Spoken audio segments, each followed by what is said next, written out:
Production support for the Friday Zone is provided by Smithville, a locally owned business serving central and southern Indiana since 1922, with residential and business internet, voice, and security services. Smithville, local pride, global technology. Information at smithville.net. The Margaret A. Cargill Foundation. And WTIU members, thank you. What do cups, yo-yos, and stunts have in common? Come join us in the zone to find out. You're not alone. You're in the zone. So hang up the phone and get in the zone. Get in the zone. The Friday Zone. You're in the zone. Friday Zone. Everyone is invited to come. Everyone is invited to come. Everyone is invited. Get in the zone. Everyone is the Friday Zone. Hi everybody and welcome back into the zone. So many of you have written into our website and told us some pretty unique and fun activities you do at school and at home. Some of which definitely perked up our curiosity. That's right, sure did spark some interest. Well, some people collect things and some people enjoy high energy activity and some people get a thrill from danger. Now, we've had some of these people on the show like geocaching or what about Mr. James Covington who chases storms for fun? Well, in today's show, we're going to show you some hobbies that can actually be considered sports. The Friday Zone field crew traveled to Indianapolis, Indiana to meet up with some pretty tough ladies and see how they're turning their love of rough and rowdy skating into a pretty popular sport in this Friday Zone field trip.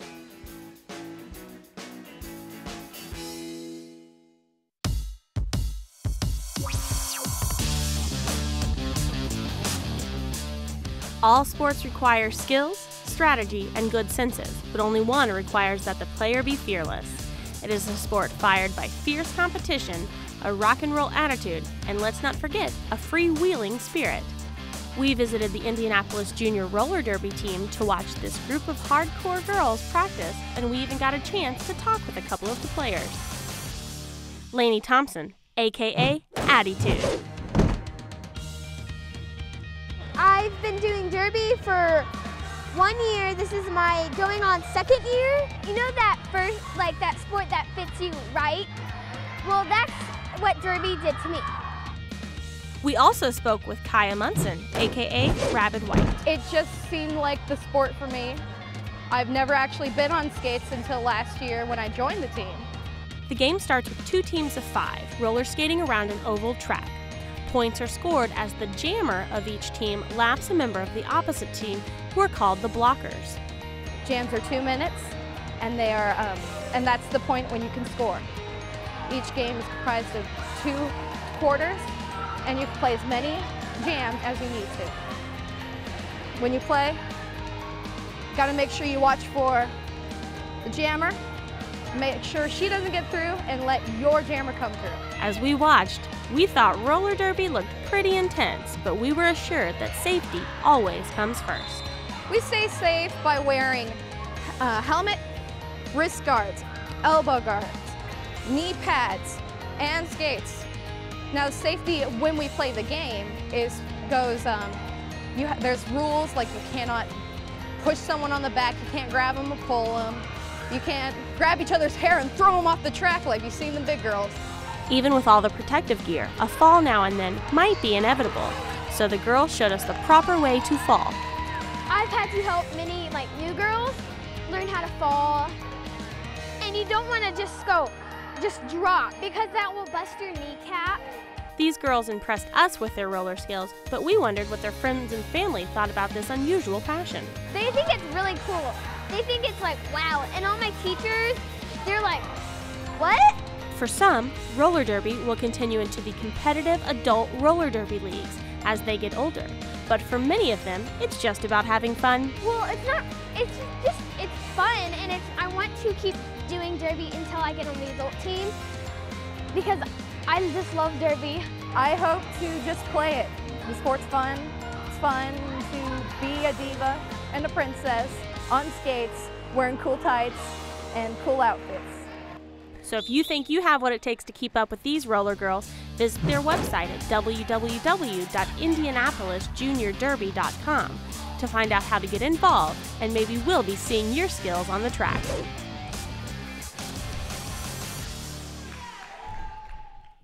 The ladies of roller derby sure know how to be aggressive when it comes to blocks, passes, and skating on the track. But our next guests know how to be aggressive when it comes to tumbling, jumping, and cheering on the mat. Joining us in the zone are nationally ranked cheerleaders from Midwest Cheer All-Stars in Bloomington, Indiana. Welcome, everybody. Hi, you guys. Now, Lexi, I think we're going to ask you a couple questions before you guys get into your routine. Tell us a little bit about, what is Midwest Cheer? It's just a place where girls and guys go, and Heidi, Scott, Megan, Mallory, and all the coaches and them, they can teach you how to tumble, and you're basically with a team, and you go to different competitions and meets and stuff. Okay. Cool. So what makes what you guys are doing, this type of cheer, different from cheering at like your local school or something like that? Well, we do more of like dancing with it, and it's to faster music and stuff, and we don't have pom-poms and stuff like that. So you guys do stunts, right? Yeah. No, now what are stunts? Basically you have two girls on the sides and a person in the back, and you'll have a girl and they'll lift her up in the air. And So teamwork's really important for stunts, correct? yeah. All right, so now are there rules that you guys have to follow when you guys go to your competitions and stuff? Yeah, there's like, for different levels, like we're level 2, there's different things that you have to follow, and if you do something that they call illegal, then you get deducted points. Oh, and so that's how they rank the different teams who come in. Oh, okay, and where are some places that you guys have competed? We usually go to the convention center up in Indianapolis, and we've been to Kentucky. And So you guys are traveling a lot, so this isn't just like a school cheerleading team, correct? no. No. So do you guys have to practice? Yeah, we practice 2 days a week. Wow, okay. How long are practices? 2 hours. Oh my goodness. So this is a full-time dedication, when you say? Yeah. Well, let's see what right. all that hard work and practice has done, and you guys have a routine for us, right? Yeah. All right, Awesome. well, we're excited to see it. Cool, take it away. It's yours. Let's go! They call us Midwest Cheer All-Stars. Show you a thing or two. Show you a thing or two.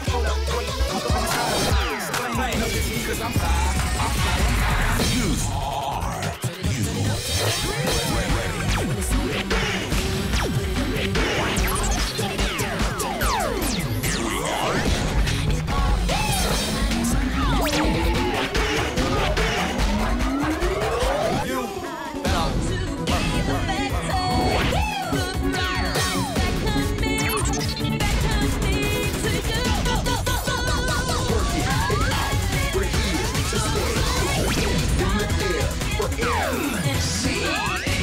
Let's go!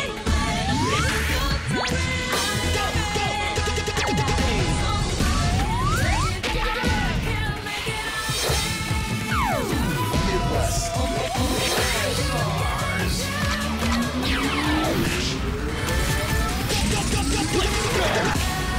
Let's go!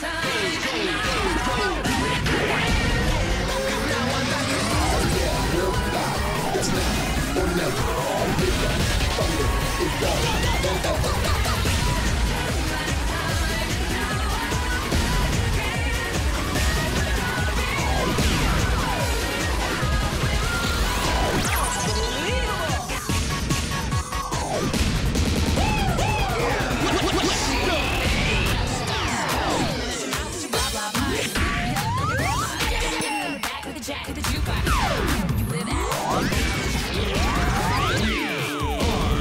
Midwest Cheer All-Stars. You can't do what I mean. Cheer or the block. Thunder is back.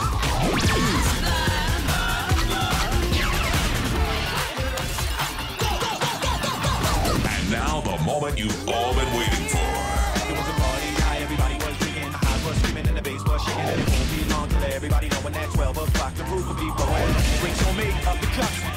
Midnight coming full thrust. Big clock holding it down. Second hand rolling around. Same resolution, get the money. And where we been is where we gon' be. That was great, guys. I can see why you guys are nationally ranked. I mean, this is some hard work. Now, one of the things I noticed is, I mean, it's got to be kind of scary being thrown in the air like that, right? How do you guys get over your fear of being kind of tossed up and stuff like that? Come back here. Okay, we'll let you catch your breath for a second. No kidding. Okay, one thing I noticed, Lexi, tell us a little about teamwork. You guys depend on every single person, don't you? Yeah, if one person makes a mistake, it affects the whole entire team. So it's not like a sport where you're just kind of by yourself and you're doing it. It's a whole team working together. Right, right. That's really challenging. So some of the things I noticed is, how do you guys practice these stunts where you're throwing each other up in the air? We were kind of mesmerized by them. You guys, they were really awesome. They were really good. How do you guys practice those? Well, usually when we go to practice, we'll stretch and then we'll just kind of warm them up. But at the beginning of the season, Sarah and Heidi teach us how to do them. Okay. So do you guys have to have strong muscles to do that? Is it hard? Right? And I know that some girls' teams, at least for sports in general, they have to like lift weights, but you guys lift people. It's kind of funny. Those are weights. But you guys get to like look pretty and wear glitter too. I like that. Well, it's a great sport for girls and for guys too. I mean, you were out there doing some awesome stuff that I wish I could. I'd never would be able to do half the stuff you did out there. It's great. Now, Lexi, will you tell us how you guys initially got over your fear? Because it was challenging moves, right? Yeah, sometimes you kind of just, you just have to count on all your other people on your team and just hope that they're going to be there for you when you fall. I'm glad that you guys are all work together. You guys are a great team, and you guys are wonderful. So good luck at your competitions this year, okay? Yeah, thank you guys so much for coming in. Thank you. Well, as I try to perfect my toe touches here in the zone, why don't you take a look at former host Katie Sullivan learn some tricks like walk the dog and around the world as she takes a closer look at a rather unique sport in this Friday Zone flashback. I found our next guest performing some of his tricks at the Indiana State Museum. He's certainly someone who knows what it means to be active. Joining us in the zone is Noel Kuntz, yo-yoing extraordinaire. Thanks for being here, Noel. Oh, not a problem. So I know you're a yo-yo expert. So tell us how you got started.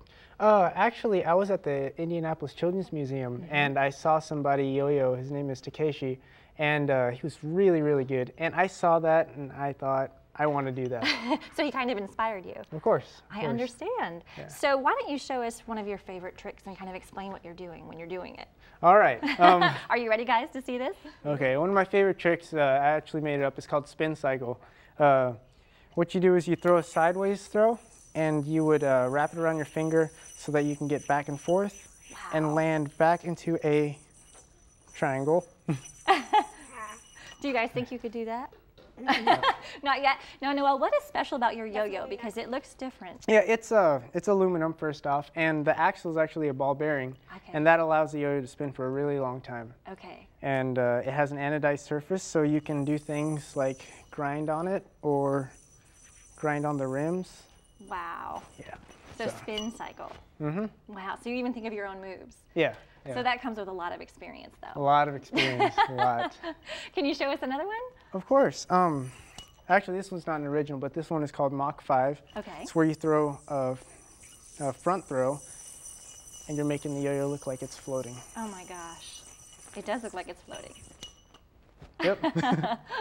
So, like with that trick that you just tried, a Mach 5, how long did it take you to perfect it? That trick actually took the longest. I know a lot of people are still trying to do that, and actually it's become a basic, but there's so many different mounts and different variations on how to do it that so many people are taught differently. And I was taught by myself, actually. So you're self-taught? Yeah, well, at least with that trick. Okay. Yeah, so it was a little rough, but being able to you know, find things on the internet and books on how to do them, they really help. Well, great. So we saw spin cycle, we saw Mach 5. Show us another move. All right, this one is a whip to a green triangle. Would you need us to stand back for this one? Not a problem. You throw a sideways throw and you, oops, I'm sorry. Are you kidding? That's okay. Okay, there we go. That's actually a double whip, but it lands right into a triangle. Wow. There you go. So even with all your experience, sometimes it takes just a little bit of practice to get it going. Oh yeah, a lot of practice actually. So if you're not good at it at first, then the goal is to keep trying? Oh yeah, keep trying. I had to yo-yo for a little over a year before I even had the confidence to go and watch a contest. And I started competing, and I started doing well because I really enjoyed being on stage, and I enjoyed seeing the smiles on people's faces. Yeah, so you're really a performer. Yeah. That's great. Cup stacking is an individual and team sport that involves stacking specialized plastic cups in specific sequences in as little time as possible. Doesn't sound like a sport, does it? Well, it is. And joining us in this zone are some speedy super stackers. Logan, Sam, Morgan, Brenna, and Mom Lisa, ready to teach us some tricks to speed stacking. Welcome, everyone. Welcome. Thank you for having us. So my first question is, what is speed stacking? Speed stacking is a sport Uh-huh. that works on using improving hand-eye coordination. Okay. And it works on your concentration skills and your ambidexterity. And it is lots of fun, and it's all about up stacking and down stacking the Speed Stacks cups, which are the official cups of the World Sports Stacking Association, in a certain sequence. And so you said up stacking and down stacking? Up stacking and down stacking. What do these terms mean? Up stacking is when, if you guys could help me out here and put them up, demonstrate. is when you stack the cups up. Wow. Look at that, speedy. And then down stacking is when you go back to the beginning and take them all down. Okay. So and your time starts when you up stack your first one, and your time ends when you stop the timer after down stacking the last one. Okay. I was gonna ask, so is there an actual way to stack them up? Because it looks like you said something about ambidextrousness or something. So is that what, left to right or whatever? You need to alternate hands. Okay. Our lefties start with their left hand, and we'll use their left hand, and then their right, and alternate throughout the stacking sequence. Those that are right-handed will start with their right hand always when they do each step, and we'll go right, left, right, left. Okay. And they do the same thing when they down stack, when they go back to the beginning. So, okay, so you guys go to competitions to do these, right? Yes, we practice at school. We do lots of different things besides competitions, but competitions, we have a competition at the school every year. And we have a state competition, which is the Hoosier Sports Stacking Championships, which is coming up on March 12th, and it's in Connorsville, Indiana. And we have over 120 stackers from all over the state, plus stackers from as far away as Ohio, Kentucky, Tennessee, and Illinois that do come and compete. Wow. What are the age ranges? The age ranges go from anywhere from 4 and under is the youngest age division up to seniors. Wow. And we've had, our youngest competitor has been 3 years old.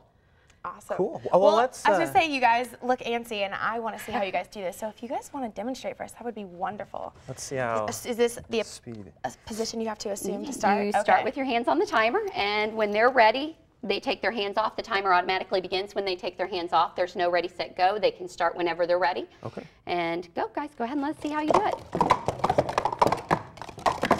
And when they stack, if they make a mistake, the rules are you have to fix it as you go, and that's part of it, is fixing your fumbles as you go. Because in life, when you have a fumble, you have to keep going, and that's one of the things that's great about the sport is it encourages you to pick things up and just keep going. Around it. Cool.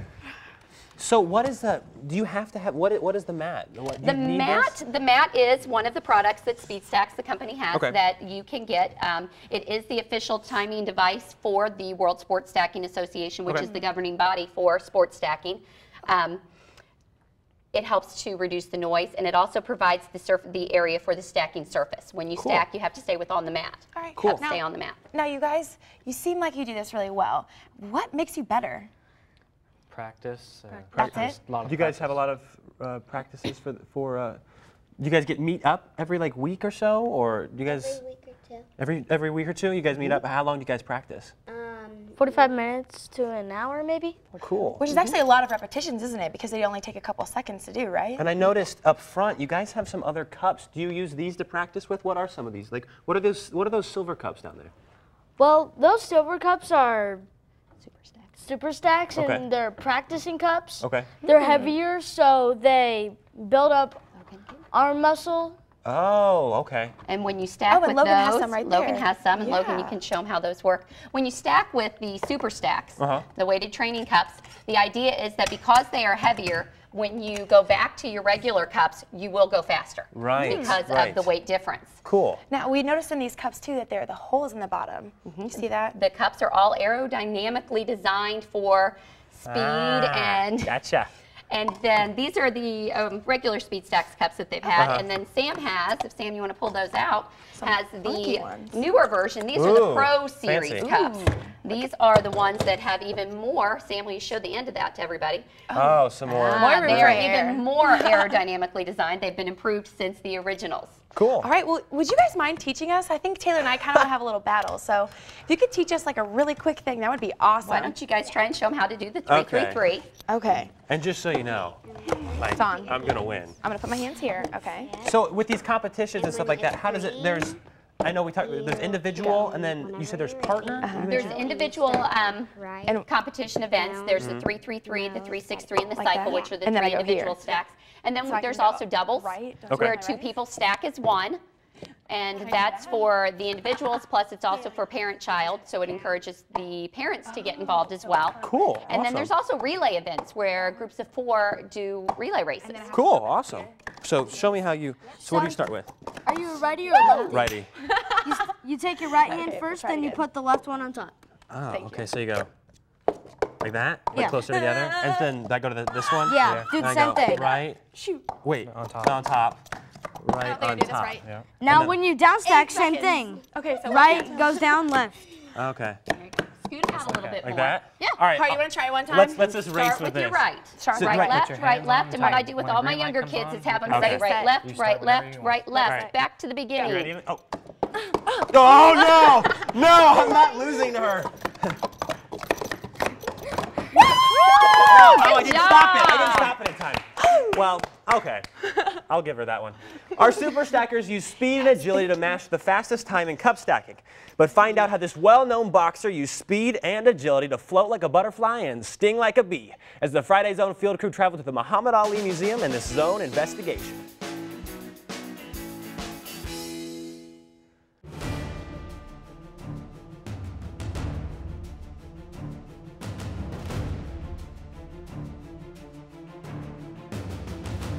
Respect, confidence, conviction, dedication, giving, and spirituality. These are the 6 core values of Muhamed Ali, who is considered one of the greatest boxers and humanitarians of our time. The Friday Zone field crew saw these core values and more as we traveled to the Muhamed Ali Center in Louisville, Kentucky. We met up with Jeannie Conkey to learn more. There's a lot of stuff for families here at the center, for old kids and young kids alike. The exhibits are based around the values of Muhamed Ali's life, so it is a learning museum experience, but it's also a fun place to bring your kids, to bring your family. We have interactive boxing exhibits where kids can learn how to perfect their boxing skills through shadow boxing, speed bag, heavy bag. They can learn about civil rights history. There's a lot of learning about an icon's life. Born Cassius Marcellus Clay Jr. in Louisville, Kentucky in 1942, he later changed his name to Muhamed Ali during the Civil Rights Movement and is a former American boxer and 3-time world heavyweight champion, who is widely considered one of the greatest heavyweight champion boxers of our time. But I guess you could say that Muhamed Ali owes his success to his bicycle. Clay was first directed towards boxing by a Louisville police officer and boxing coach Joe Martin, who encountered the 12-year-old boy fuming over the theft of his bicycle, and 6 weeks later he made his television debut and won his first fight. Through the span of his amateur career from 1954 to 1960, Ali's title was 134 wins and 7 losses. And from there it was off to the Olympics, where he won the gold medal in boxing in 1960. But while touring the museum, you won't find the original gold medal from the Olympics. Well, there is a popular legend that has sometimes been written about as fact and sometimes written about as fiction. And that is in 1960, when Muhammad came back from Rome, Italy with his Olympic gold medal, he was refused service in a restaurant in Louisville, in his hometown, because of his race. We do know that that part of the story is true, is factual. Whether or not he threw his gold medal into the Ohio River from the 2nd Street Bridge to prove a point that here he had earned a gold medal, an Olympic medal for his country, and he couldn't even get served in a restaurant in his hometown. That part of it, I think, will go down in history, and I think Muhammad wants people perhaps to leave it up to them. And this was the start of the civil rights movement for Cassius Marcellus Clay Jr., the humanitarian. They know him as a boxer, so there's a lot of soft sides of his life that never got as much media attention. For instance, how he has been charitable his entire life. A lot of people think that Muhammad started to become a humanitarian after he retired from boxing. No, he was doing this all along. The fast-fisted and even faster-tongued boxer was a legacy in the sports world, gracing the covers of Sports Illustrated on over 37 different occasions, and touched the hearts of fans with his poetic hype. But Ali, though a natural in the boxing world, was a hard worker, and the dedication that Ali had can be seen in not just boxing, but in his community involvement as well. So, Friday Zone viewers, if you want to see what makes the greatest boxer of all time, Jeannie has some information for you. Well, we would love people to come and visit the center, experience what we have here, learn about Muhammad's life, and there's many different ways in which they could find out more. After our tour through the museum, we now know Muhammad Ali not just as the boxer with speed and grace, but Muhammad Ali the humanitarian, civil rights leader, artist, and poet. So remember, kids, as Ali said himself, champions aren't made in the gym. Champions are made from something they have deep inside them, a desire, a dream, and a vision. Well, that's all the time that we have for this week. We want to thank the cheerleaders from the Midwest Cheer All-Stars for showing us some amazing stunts. We also want to thank the super speedy stackers for trying to teach us how to cup stacks. Thanks so much for coming, guys. And if you guys have a pretty unique hobby you would like to have on the show, write to us at our website at www.fridayzone.org. You can download this episode and other episodes on iTunes for free. Remember to live, learn, and play the Friday Zone way. We will see you right here again next week. All right. Taylor, you ready for round 2? Yeah, let's do this. Go. Wait, you ready? 3, 2.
Production support for the Friday Zone is provided by Smithville, a locally owned business serving central and southern Indiana since 1922, with residential and business internet, voice, and security services. Smithville, local pride, global technology. Information at smithville.net. The Margaret A. Cargill Foundation, and WTIU members. Thank you.